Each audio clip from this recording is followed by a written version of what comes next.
compagnies aidées par les collectivités territoriales sont présentes depuis longtemps à Avignon.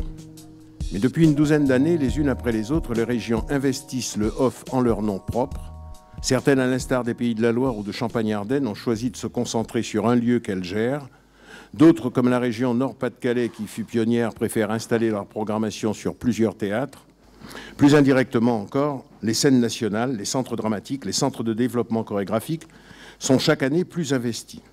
Cette énumération incomplète suffit à donner tort à tous ceux qui prétendent que le off n'est qu'une gigantesque foire, sans foi ni loi, au service de producteurs privés ou aux enthousiasmes d'amateurs vite oubliés. La différence des modèles d'intervention des collectivités publiques ne fait que mettre en relief l'intérêt commun que vous avez les uns et les autres à vous investir avec nous dans ce festival.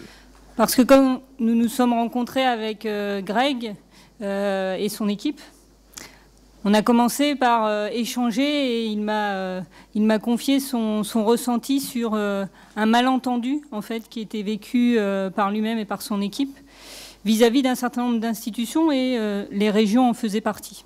Et ce malentendu, il vient de vous en donner un aperçu sur une incompréhension finalement aussi du positionnement des collectivités régionales par rapport à un événement aussi fort que celui du Festival Off d'Avignon. Moi, je fais partie de ceux et celles qui sont convaincus que le Festival d'Avignon, c'est le Festival In et le Festival Off. Et qu'il y a nécessité aujourd'hui de retisser des liens forts entre le Festival In et le Festival Off.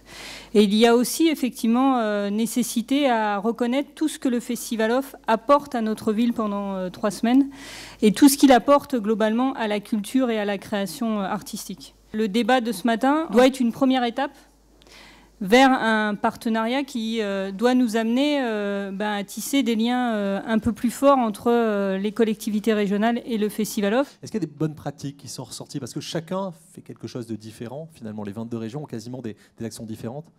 Il y a des régions qui font comme la région Provence-Alpes-Côte d'Azur, c'est-à-dire qui donnent plutôt des temps de débat, de dialogue avec leurs acteurs culturels. C'est par exemple la région Rhône-Alpes qui a une péniche sur le Rhône depuis plusieurs années maintenant.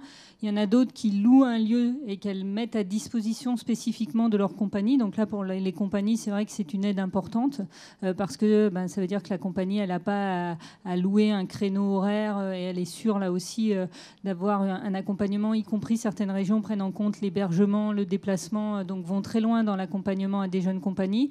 Et puis il y en a d'autres qui sont simplement, qui s'inscrivent avec des compagnies qui elles sont simplement présentes pendant les 3 semaines, mais sans forcément avoir un accompagnement spécifique. C'est plus un accompagnement à l'année que proposent les régions.